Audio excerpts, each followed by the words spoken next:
Hello भाई, उठ जाओ, सुबह हो गई। शीटर उठाओगे तब उठेगी। कैसे मज़े से सो रही। शुरू करता हूँ अल्लाह के नाम से जो बड़ा मेहरबान नहायत रहने वाला। अस्सलाम वालेकुम। आप देख रहे हैं मिस्टर ट्विटर चैनल को सब्सक्राइब कीजिएगा, लाइक कीजिएगा, कमेंट कीजिएगा और कमेंट बॉक्स में अपनी राय का इजहार भी कीजिएगा। तो जनाब, आज हमने सोचा कि इस कराची के सर्वे के दौरान, सर्वे 43 है ये, स्ट्रीट सर्वे का, तो ये इस टाइम आप सुपर हाईवे देख रहे हैं स्क्रीन पे। ये मेन सुपर हाईवे पे सर्विस रोड के बीच में ये कचरा पड़ा हुआ है। तो सोचा कि जनरल आपसे बातें भी आज डिस्कस करें और आप साथ साथ ये देखते रहें। स्क्रीन पे लिखा हुआ भी आ रहा होगा तमाम लोकेशंस का। तो हमने ये कराची सर्वे स्टार्ट क्यों किया, तो बहुत से, जब मैं कराची सर्वे स्टार्ट करने जा रहा था तो बहुत से लोगों ने मुझे डिसअपॉइंट किया कि यार तुम ये क्या दिखाते फिर रहे हो, ये कौन कचरा देखता है, कौन स्ट्रीट लाइट्स लगी हुई है नहीं लगी हुई, ये कौन देखता है, ये कचरे रोड पे पड़े हुए ये कौन देखता है, सड़कें टूटी हुई ये कौन देखता है, किसको दिखाना चाह रहे हो।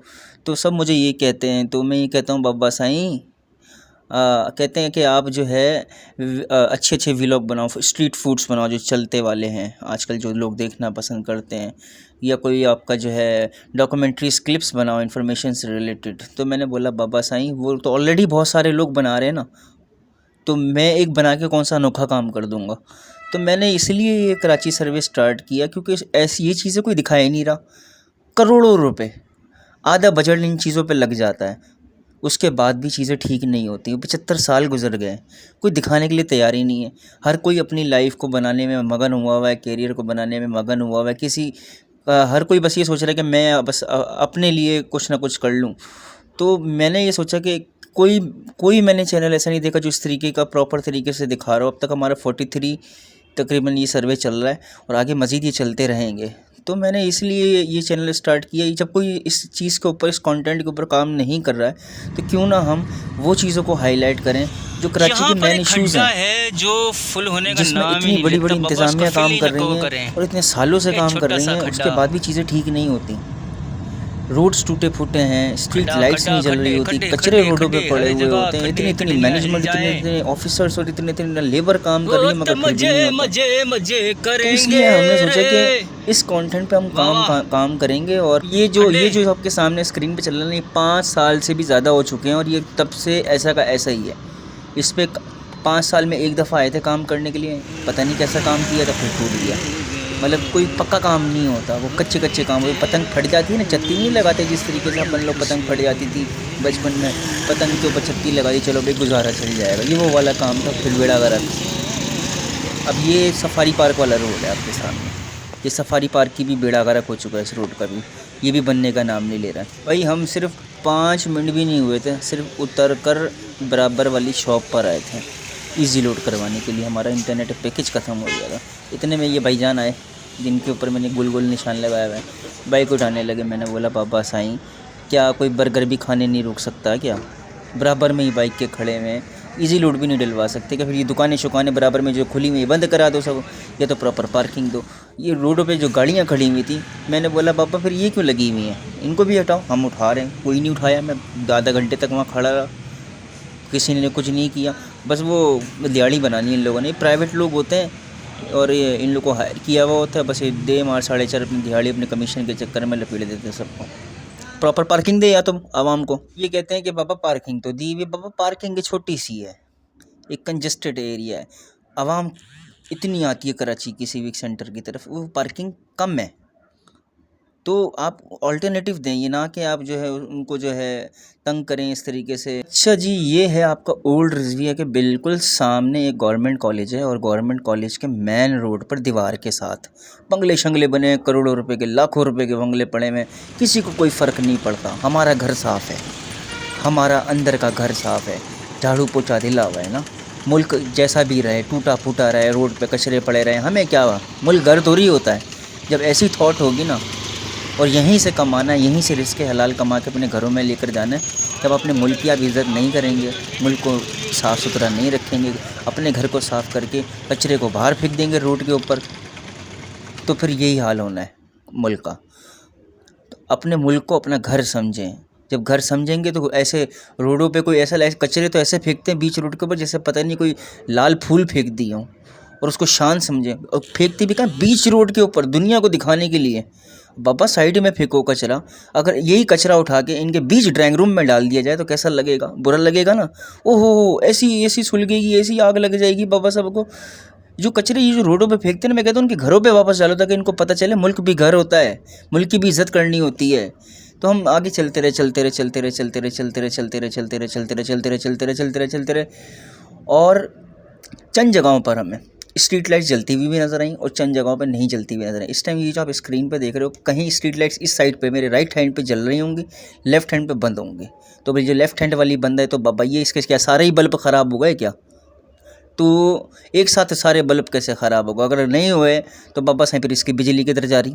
आम बेचारी जो है हमारी, वो सुबह से लेकर रात तक अपनी ड्यूटी में इतने मगन हैं, इतने जॉब्स की उनकी टफ टाइमिंग होती है, इतनी बिजी लाइफ होती है, लोगों के पास इन चीज़ों को नोटिस करने का भी टाइम नहीं है कि स्ट्रीट लाइट जलती हैं ना जलें, रोड टूटे हैं या नहीं टूटे हुए, कुछ परवाही नहीं है। रोड पे कचरे पड़े हैं, पड़ा रहने दो, हर कोई बस ज़्यादा साडा घर तो बेस्ट है ना, साडा घर साफ़ सुथरा है, तो फिर गलियाँ मोहल्ले हमारे जैसे भी हों, लाइट जले ना जले हमें फ़र्क नहीं पड़ता। मगर वो पैसा दे रहे हैं इस चीज़ का, टैक्स दे रहे हैं इस चीज़ का, सवाल नहीं करते।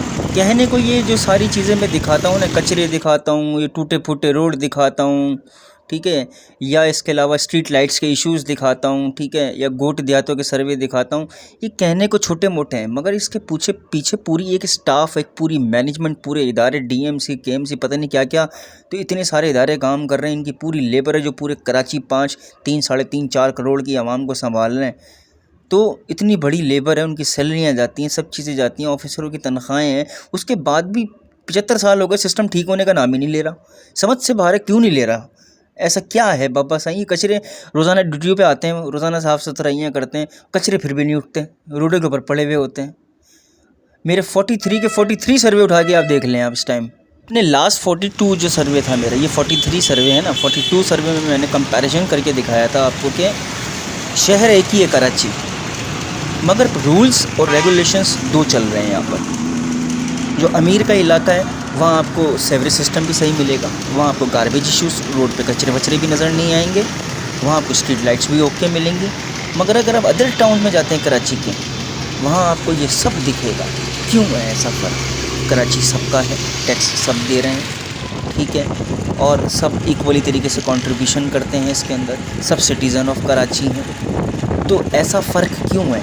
डीएचए वालों के लिए अलग कराची बन गया है, आम सिटीजन्स के लिए जो मिडिल क्लास के एरिया उनके लिए अलग कराची बन गया है। ऐसा क्यों है? ऐसा जो रूल्स और रवैये और रखे जा रहे हैं, ऐसा क्यों है? जो अगर आप डीएचओ वाले को जो फैसिलिटीज़ दे रहे हो, चाहे वो गार्बेज के हो, चाहे वो अपना सेवरेज सिस्टम हो, चाहे वो स्ट्रीट लाइट्स हो, चाहे वो रोड्स के इशूज़ हों, चाहे वो डेवलपमेंट के, जैसा उनको दे रहे हो वैसा आप इन 18 टाउनों को क्यों नहीं दे रहे हैं, 20 टाउनों को क्यों नहीं दे रहे, जितने भी टाउन हैं हमारे बकाया।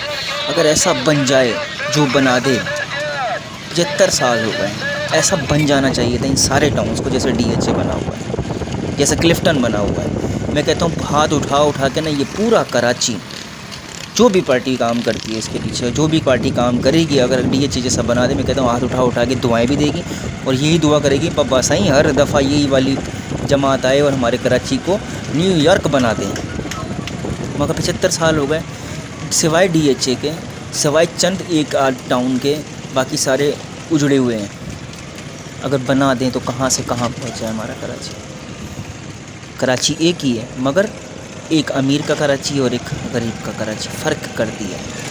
जब आप उसको मिनट में बना सकते हो तो बाबा ये 18 टाउन भी वैसे के वैसे ही बना दो ना एकदम। ये जो रास्ता था ये एहसनाबाद से सुखिया गोट है कोई, उस तरफ जा रहा था, तो हमने बोला यहाँ भी सर्वे करें। अंधेरे में डूबा हुआ बिल्कुल, कहीं की भी कोई लाइट नहीं, अंधेरा ही अंधेरा, अंधेरे ही अंधेरा।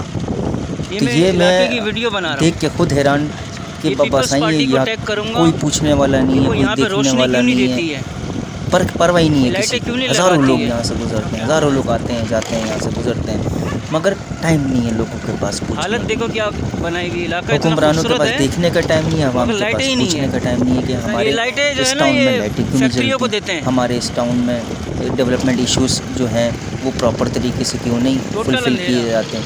अब ये आप यहाँ सुखिया गोट अंदर की ये मैन हम उसके तरफ बेचारों को लाइटें नहीं दी, वो जो रास्ता था वो एंट्रेंस था, अंधेरा देख रहे हो, और अपने इलाकों में एमएलए ने, एमपीओ ने, पॉलिटिशियनों ने रोड भी वीआईपी, लाइटें भी 24 आवर, लाइटें भी नहीं जाती उनकी, तो बम्बा गरीब परेशान आवाम रुल रही। सारी जगह की लाइटें बंद है, स्ट्रीट लाइट्स, गवर्नमेंट की लाइटें ही सारी गायब है, स्ट्रीट लाइट्स जो होती हैं।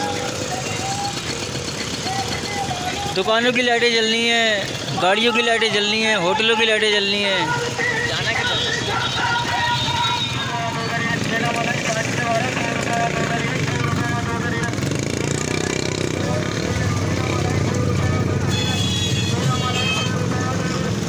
Welcome to mega city of Karachi, lighting city of Karachi. देखा आपने स्टार्ट में अंधेरा ही अंधेरा, लाइटिंग पता नहीं कहाँ है। लाइटिंग सिटी ऑफ कराची, लाइटें चली गई बाबा। ये आपके सामने देखो, आप कचरे भी पड़े हुए हैं, रोड भी टूटे हुए हैं, पानी भी बह रहा है। बेचारों के पास टाइम ही नहीं है पूछने के लिए, किससे पूछें, किससे कहें आवाम। नॉर्थ कराची 11G सेक्टर, ये अच्छा है, फिर भी रोड भी साफ़ सुथरे हैं, बस थोड़ा सा स्ट्रीट लाइट्स का ये मसला है। बाकी सब साफ़ सुथरा ही है, खड्डे शड्डे नहीं है, गड्डियाँ वड्डियाँ नहीं हिल रही हमारी, प्रॉपर स्लिम स्मूथ भी हम चल रहे हैं यहाँ से। मगर पीछे जो हमने देखा सुखिया गोट, बेड़ा गर्क टोटल उसका। ऐसा लगता है जैसे कि हुक्मरानों की उधर तवज्जो ही नहीं है उस इलाके में। मगर जब इलेक्शन आएंगे तो बड़े बड़े कैंप लगना शुरू हो जाएंगे, हम तुम्हारी तब्दीली करेंगे, ये करेंगे, वो करेंगे, हमें वोट दो। एक कराची है और उसके अंदर दो कैटेगरियां बनाई हुई हैं, एक अमीर का इलाका, एक गरीब का इलाका। मेजॉरिटी गरीब का इलाका है। मगर जो फैसिलिटीज़ उनको दी हुई हैं, उनका सेवरेज सिस्टम भी सही है, उनका गार्बेज इशू भी सही है, रोड पे आपको कचरे नज़र नहीं आएंगे, उनकी स्ट्रीट लाइट्स भी आपको जलती हुई नज़र आएंगी, रोड्स भी क्लियर साफ़ सुथरे बिना किडनी हिले वाले रोड्स नज़र आएंगे आपको। जैसे भी ये इस टाइम पे रोड एकदम बिल्कुल स्लिम स्मूथ रोड है, ऐसे रोड होंगे उनके। मगर बाकी टाउन्स में अगर जाएं आप तो टोटल बेड़ा गर्क है। ये सुखिया गोट हो गया आपका, फिर आपका मंगो पीर हो गया, मंगो पीर का भी बेड़ा गर्क है, रुझान ही नहीं है उस तरफ, ना सुखिया गोट ना अयूब गोट की तरफ। यहाँ से थोड़ा सा बेहतर है। नॉर्थ कराची 11G सेक्टर से जब हम थोड़ा सा आगे आए और अभी रास्ता जा रहा है नागन की तरफ, सबा सिनेमा। पहले हम सुखिया गए, सुखिया से सबा सिनेमा, सबा सिनेमा से फिर हम लोग गए 11G सेक्टर की तरफ, फिर गोधरा की तरफ। अब हम जा रहे हैं ये रास्ता सीधा नागन की तरफ। स्ट्रीट लाइट्स ओके हैं, रोड्स भी ओके हैं यहाँ तक, मगर आगे जो मेन चौक है ना उसका टोटल बेड़ा गर्क है। जहाँ ये लाइटें ख़त्म होंगी ना, वहाँ जो 4 रोड आगे एक साइड पे सेंटर पे टकराएंगे, उसे कहते हैं चौक, उस चौक का बेड़ा गर्क है।